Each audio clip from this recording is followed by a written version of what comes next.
Just as a sort of advisory note, this webinar is recorded, as all cafe webinars tend to be, just so that if someone isn't able to attend the webinar, we can share that with them so they get that information later on. So please don't share any private information, and feel free to keep your camera off if you are more comfortable with that. So welcome. Today we're going to be talking about the TOEFL. We're also going to dive into a few other English language or ESL tests or fluency tests, such as the IELTS. We'll be talking about how you can use these certificates for various opportunities, mainly job-related opportunities, on occasion also study-related opportunities. So we will get into that. Briefly, we'll have some introductions. So my name is Holly Eva Allen. I am a CAFE fellow. I'm also an English student here at Claremont Graduate University, and I tend to teach the second half of courses for the college teaching certificate that we offer here. My pronouns are she, her. Sarah, did you want to go ahead and introduce yourself? Yeah, my name is Sarah. I'm also a CAFE fellow here at CGU, and I'm a public health doctoral student. I tend to TA for the first half of the certificate. All right, great. So that's just a little bit of an overview on us. We'll be switching off throughout this webinar. Sarah and I have different experiences with the TOEFL. I have taught ESL with foreign-based companies, and I've taught courses on the TOEFL. However, I myself don't have a TOEFL because I have undergraduate degrees in both English and linguistics. A TOEFL isn't always required for people that are sort of qualified in that sense. However, Sarah does have a TOEFL and has experience taking the courses as an international student. So we'll cover both what it is like to take the exam and different opportunities that you can obtain, either if you have taken the TOEFL or if you are qualified in another sense, but you would still be either teaching in a way that is related to the TOEFL, etc. So we've already done introductions. We were possibly going to have a third person today, but we don't. So we're fine on that. So let's go ahead and move forward. So I'll hand it off to Sarah for a general overview. So what is TOEFL? TOEFL stands for Test of English as a Foreign Language. It is a standardized test given by an institute.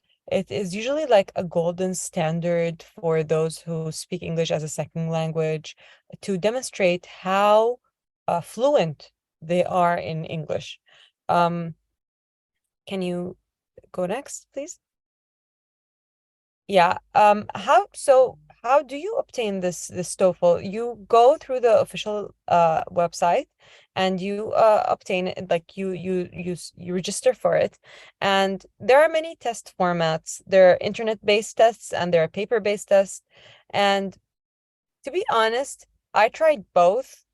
When it was paper-based, it was a little bit more stressful because like you have that piece of paper that you have to highlight with your HB pencil, and it was just a little bit more stressful, I guess. And the writing portion, you had to like actually write in legible handwriting. Um, it was an experience for sure, but like when it's internet based, it's like on a standard computer with a keyboard. It makes life a little bit easier. So when you type in your essay for your writing portion, you type in your essay, it's a little bit less stressful, I guess, for the modern user of a computer. So what is it exactly? What types, what is it? What are the aspects of TOEFL that you're being assessed for? So you have writing, speaking, and comprehension, writing, speaking, comprehension, and reading section. And the speaking is done through a computer. So you have your headphones on, and like the automated computer asks you questions about a conversation that you just heard, or maybe asks you to speak about a specific topic for a specific amount of time, and when the beep starts, when the beep ends, that's when you get recorded. And then retrospectively, those who are correcting the TOEFL will hear your recording, and then give you a grade. So probably like the most thing that you're concerned of while doing the test is like, am I being recorded correctly? Is there like, am I being heard well? Uh, so some stuff like that. But again, you don't have anyone there, so you're in a room full of cubicles with other professionals taking the TOEFL, and like you hear everyone talking at the same time, but it's not too bad because you have noise cancellation, headphones on. It's such an experience, and the topics usually in TOEFL are very relevant to the real world. You don't feel that you're out of, like, you're being asked on some really complicated thing. And if you are, it would be like in the reading section, well, you read a paragraph and then answer a bunch of questions. Yeah. Can you go next? So as we said, there's like the reading, the listening, the speaking, and the writing. And it is designed to simulate the type of tasks that any student is likely to encounter in an English-speaking university. So because I'm originally from the Middle East, so it should like mimic what I'm being asked to do as a student in CGU. The whole writing, reading, and comprehending what I'm being asked, or like even presentation skills, because you have to speak continuously for a certain amount of time. It's worth mentioning here that the speaking portion, they want you to be professional in your English. So sometimes a non-English speaker would think that if they use slang, they will sound more native. But on these standardized tests, it actually docks off marks or grades because you are being judged on an academic point of view. And if you stutter and you use the word like or basically or some sort of word that you keep like redundant word that you keep on using, or like have a long pause or a long I don't know what is it called in English, but when you go like that that's like it docks points. So it's you have to train yourself to do such exams. So if you're familiar with SATs, the more that you take those tests, the more that you know how to solve them.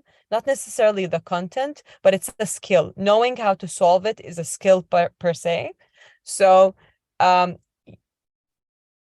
it does require a lot of training in order to get out your potential grade that reflects your actual academics. Next, please. Yeah. You're on mute, Holly. Thank you. So now I'm briefly going to cover what you can actually do if you do obtain the TOEFL. Now, I understand that from some point of view, some might think that the TOEFL is only for international students, students that have moved, permanently from abroad. However, there are reasons as a native English speaker that one might want to take the TOEFL. It opens up various career opportunities. So the first point we have here is that it allows you to work at an English language school abroad. Some institutions at select countries will also require a bachelor's degree.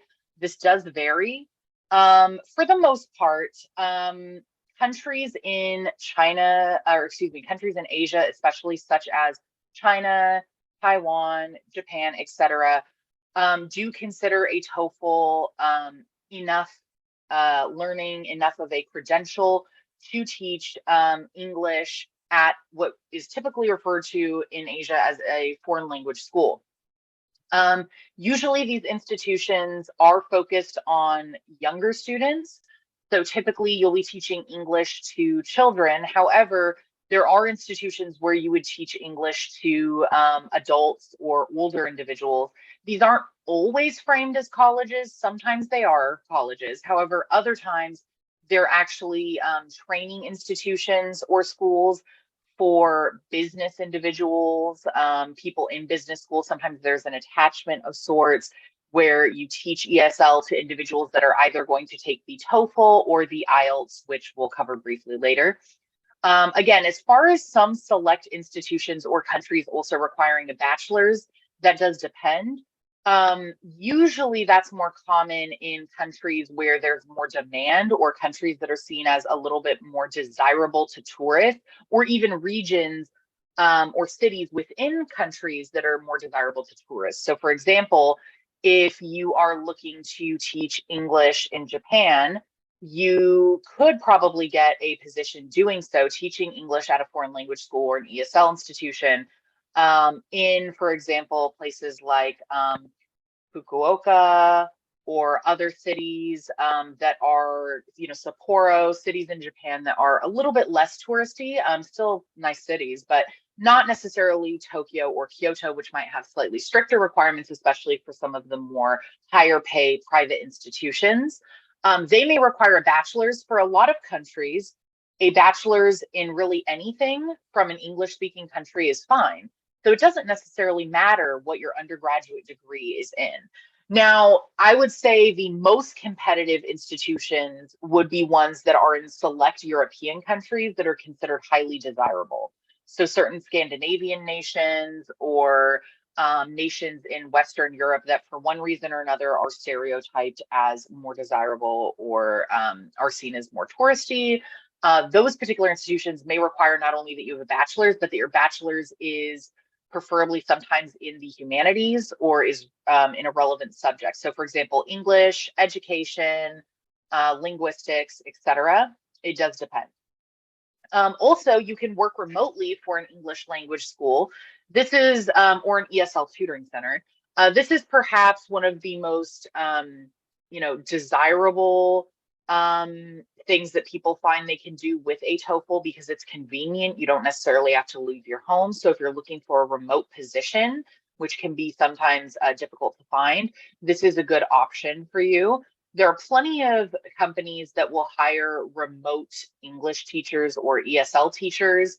Most of them, I would say, are going to be located again in Asia. So you're going to mostly find companies that are situated in either China, Taiwan, Vietnam, Thailand, Japan. You do sometimes find companies that are hiring that are out of maybe Russia or countries in South America, although that is a little bit less common. A lot of these institutions will pay wages that they think Americans or North Americans, Canadians, etc., will find amenable. So traditionally, you will see pay that is still going to be, above, usually well and above minimum wage, certainly. But it does depend on what state you're in and also the prestige of the company. Different ESL companies or English language companies abroad, some are more prestigious than others. So some of them charge higher tuition fees to students, which in turn means that you're going to get paid more. I'll also say that on occasion, some institutions will provide you with any needed software or hardware. So sometimes an ESL school or a foreign language school or tutoring institution will mail you sometimes a uniform. Sometimes they expect you to wear a certain shirt if it's not just audio lessons, but if you're giving video lessons over Zoom or a similar platform, Skype, etc. Sometimes they'll expect you to wear a branded polo with their school logo on it, etc. And sometimes they'll send you types of hardware such as a headset, etc. Even sometimes they'll provide you with a webcam if it is on Zoom, Skype, etc. So those are things to note, is that if you work for a decent institution or a prestigious institution and you find that you're concerned that you don't have a headset or you don't have a decent webcam, possibly those might be provided to you. Also, you may be able to find a position tutoring others that want to take the TOEFL. So not only are some of these ESL or English language institutions just looking to teach children English or looking to teach business people English, But on occasion, you'll also find that there are some institutions, whether they be remote or in person, most are remote though, that are exclusively looking for native speakers to tutor individuals how to speak proper English for taking the TOEFL. In that case, you'll be much more narrow in what you're teaching. And typically there are less job opportunities in that specific field, but it is another option. All right. And so what if you're particularly interested in teaching abroad? If you actually are looking to go abroad, you're not just interested in the remote positions. As I've mentioned, most of these institutions are going to be located in Asia. So there are going to be some cultural differences even around the work culture and what you're provided with and what's expected of you. So as an example, oftentimes some of the schools that are really trying to obtain individuals that are native English speakers, have the TOEFL, especially if you have an undergraduate degree, and especially if you have certain dialects, they will really be looking to hire you. And so what they do to try and appear more competitive in that job market is they will even sometimes include all of your rent. So they will provide you with an apartment or a place to live, etc. Usually this will also include utilities and other bonuses. Sometimes they'll send you on trips, etc. There is a preference given to those that have related bachelor's degrees. So those that have a bachelor's in education, English, linguistics, etc., tend to be more competitive. And as I sort of briefly touched on earlier, it's also more competitive, or you will be seen as more competitive if you have a certain dialect. So unfortunately, there are certain standards that are and stereotypes that are used in this job market, depending on what country you're looking at. Traditionally, the accents that tend to be sought out the most would be SAE, or Standard American English, which is the dialect that we tend to hear on TV, on television. And individuals living in California, Oregon, and Washington tend to have that accent or that way of speaking, that dialect. So I would highly recommend that if you do speak with SAE, with Standard American English as your dialect, that you use that on any resumes or forms that you fill out, since that is seen as a selling point of sorts. Briefly, there are places, institutions located out of Hong Kong, Macau, similar locations that will actually they will look for individuals from the UK. That's the type of English that they're looking for, the dialect they're looking for, and they prefer people with a sort of Oxbridge accent or dialect, so people from Southern England or the London area. I'll also note that students, as I've mentioned, students are typically very young. Most of these English language or foreign language institutions are going to be centered around preschool, especially if you do not have a related undergraduate degree.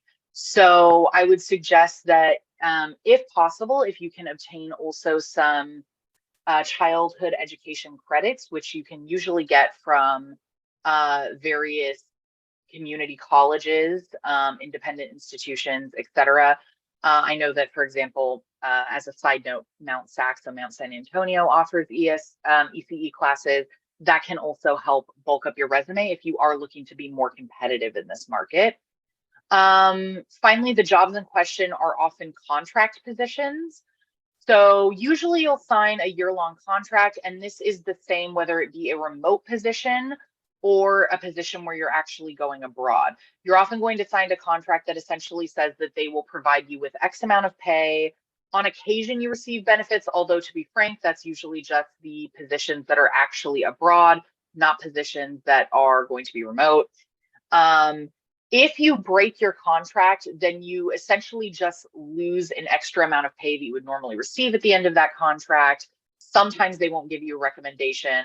I will also note that usually the contracts for the remote positions specifically are a little bit shorter. Those are sometimes monthly contracts. So you're just signing on by month. So there's a lot less pressure there if you're concerned about that. All right, so some additional information specifically on teaching remotely, since that tends to be the more convenient option for a lot of people. Some appealing notes are there are flexible hours, although nights are preferred.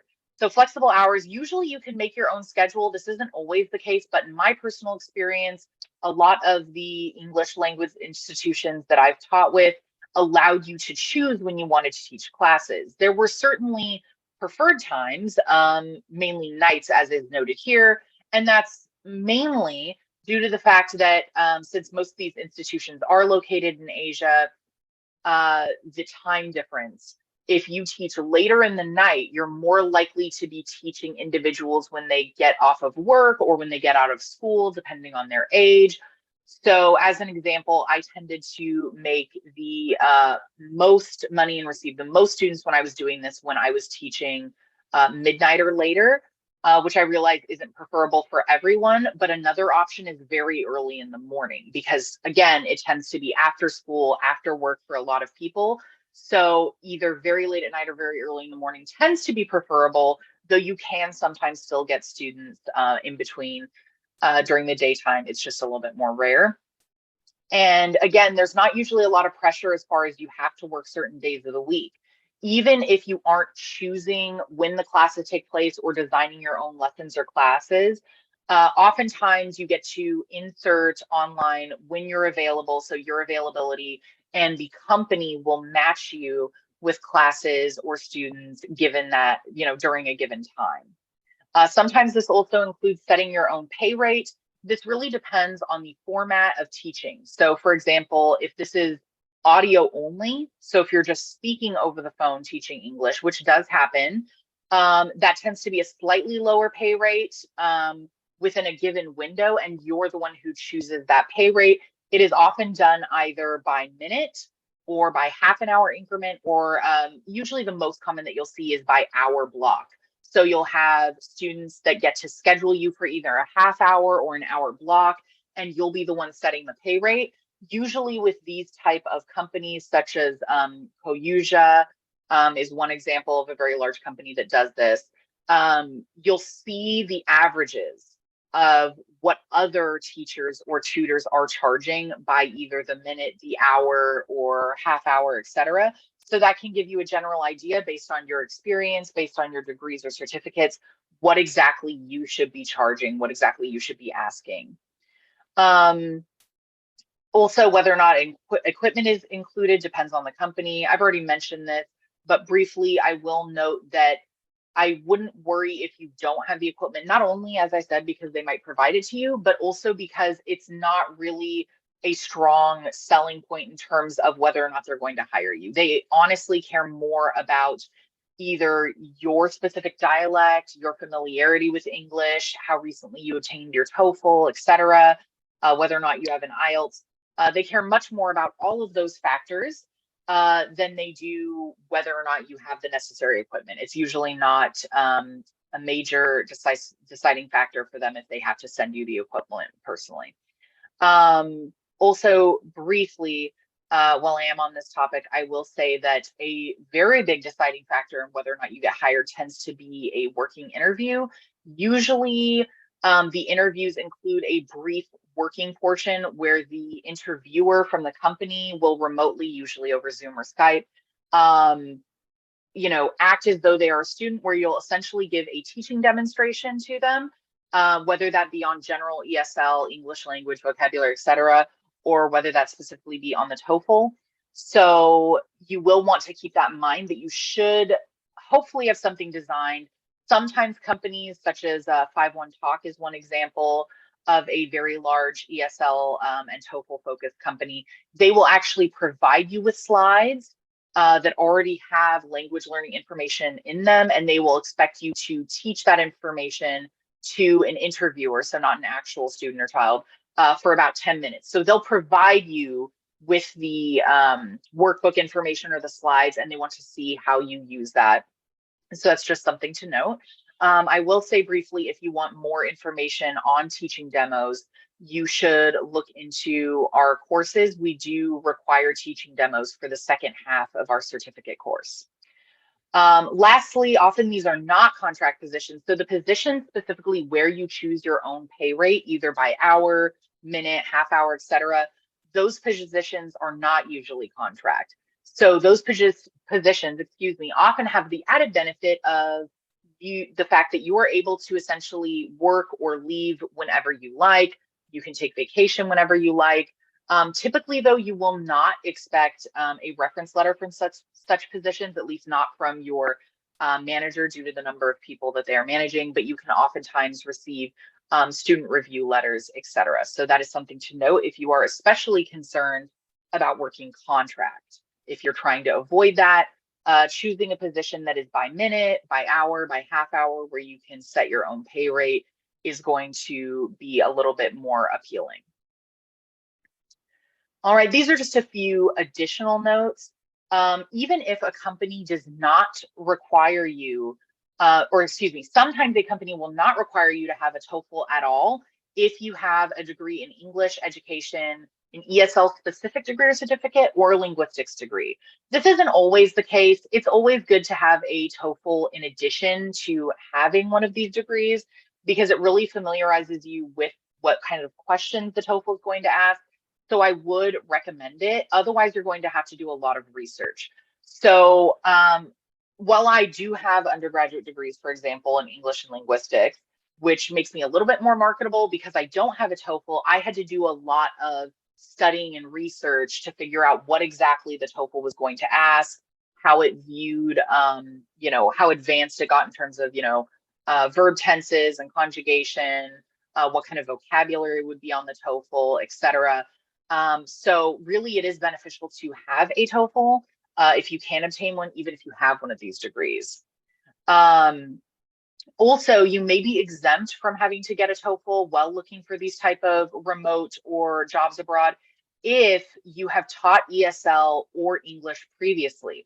So if you've taught, English at a high school level or even at a junior high level, or if you've taught or tutored ESL, depending on how many years of experience you have and depending on how particular the given company is, the institution, you may be exempt from getting a TOEFL. Again, I would still require it, however. On very rare occasion, if you fit into one of these boxes, so if you have an undergraduate degree in English, education, linguistics, etc., or if you have experience teaching English or ESL, the company might still think, oh, well, it's still beneficial for you to have a TOEFL or an IELTS, which again, we'll talk about a little bit more in a moment.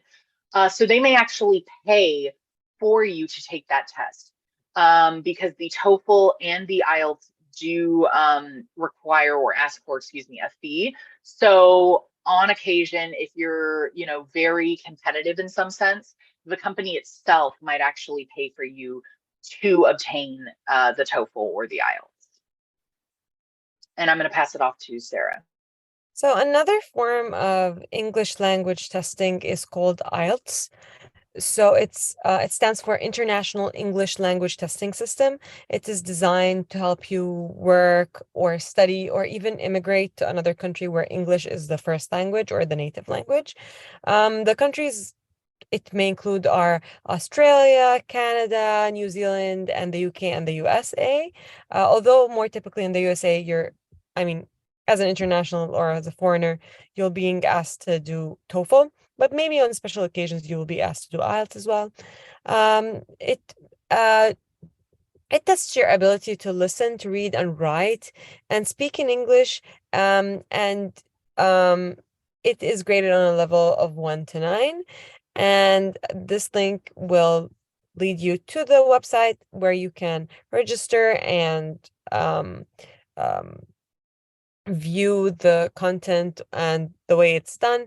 So basically, it's actually the world's most popular English language proficiency test for higher education and global immigration.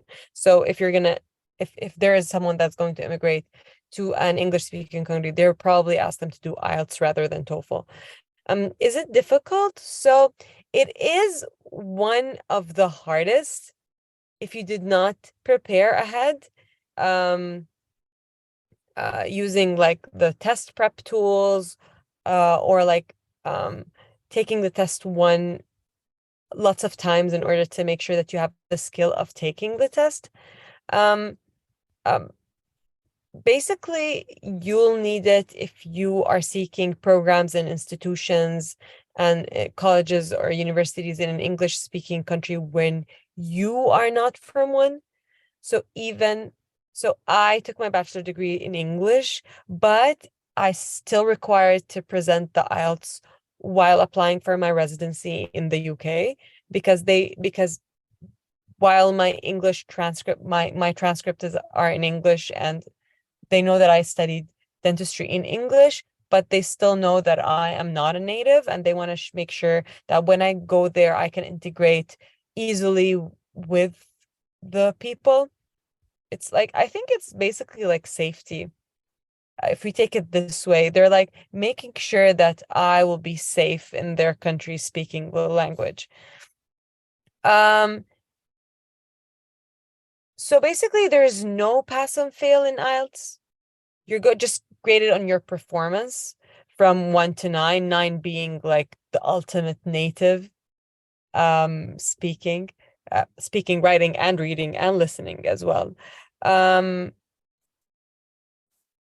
what else? IELTS is a little bit different than TOEFL because the speaking section, you actually have a person hired from the British Council to do the examination for you. So that's like it makes you a little bit anxious because there is like a real person. It's not like a recorded computer, like a recording that you're doing. You actually have a person right there in front of you, like looking at you, and they do not correct you. They just prompt you. They just prompt you to continue or maybe divert you to another section or ask you more questions upon your you have said something, so they thought that it was interesting and they wanted you to speak more about that, so they'll prompt you to speak about it. Again, you are timed, and the use of slang is not really the best thing that you could do at these situations. um they want to hear you speak cohesively, clearly, with complete thoughts, and continuously. You can have some sort of like silent moments, but they shouldn't like exceed a specific amount of time. That's why it's important to train, because as I was telling Holly, they just might look at you in the face and tell you, okay, can you please tell us everything you know about horses? Like like something random like that. And then they won't prompt you or tell you anything. They're just gonna listen to you talk for 5 minutes about horses. So which makes it a little bit awkward, I guess, because you the section where like you speak back and forth to them is a little bit easier because there's like a human content and you don't feel as anxious. But when it's just like free speech, I guess, like you have the platform to speak for yourself, and it's usually like such a random topic, like tell us everything you like about breakfast, like something like that. It's not really, and they're not judging you about the topic. So basically, if you go on and on and on and speak about an irrelevant topic about the topic, you also get graded. It's just your ability to continuously speak in a professional manner, in a clear manner, using some sort of um, professional vocabulary, and that essentially reflects that you are a reader, or you know that English language very well. Mentioning that in the reading section, you will be asked about very weird words that you don't really hear on TV or in books, in novels that you read, or in series or whatever sort of English um programs you watch. They're like out of the dictionary. They're not very common words. But again, you are being trained beforehand to uh, um understand the context of the word, and maybe if you don't know the word, you'll understand it from the context, and that's where you're graded from. Context, your ability to cognitively understand the word, because when you're in an English speaking country, people do speak, and you have to like understand what they're talking about, even if you don't know the word. I think that's all of my input on this slide. And I will briefly say, I'm only going to mention this briefly because I don't think it necessarily would lead into as many opportunities. There's one other type of English test that some, very few institutions are also starting to accept besides the IELTS and the TOEFL. And it may be surprising to hear, but it's actually a Duolingo language test, English fluency test. Some institutions will take a Duolingo fluency score or judge you based on your Duolingo score, or if you can test out of the language entirely, if you can test out of English, essentially. It's rare, however. For example, recently I went to a bunch of different virtual events related to international students and English teaching that was hosted at a bunch of different institutions. So I attended one for Lehigh University and a few others.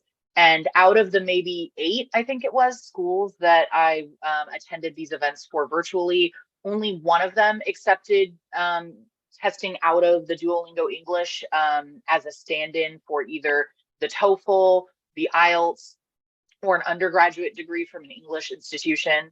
From an institution in English speaking country, excuse me. So that's just to say that it's quite rare, and it doesn't really open up to other job opportunities. The institutions that do allow it simply allow it because of, in sort of a great amount of requests for it. And none of the foreign, ESL or foreign language institutions abroad would certainly focus on that. So that's just an aside. So upcoming cafe event on Thursday, April 13th, we're going to have an event, a webinar that is free based on building a social media presence as a professional in higher education. We're going to have a guest host, Alegria Martinez, who is the CGU's social media specialist. You can find out more on the official cafe/PFF webpage. You can access this and our social media, our LinkedIn group, or even a link where you can schedule an appointment with a cafe fellow, all at our link tree, which is listed below. It's simply the usual link tree address /cgu.cafe. Thank you for joining us today.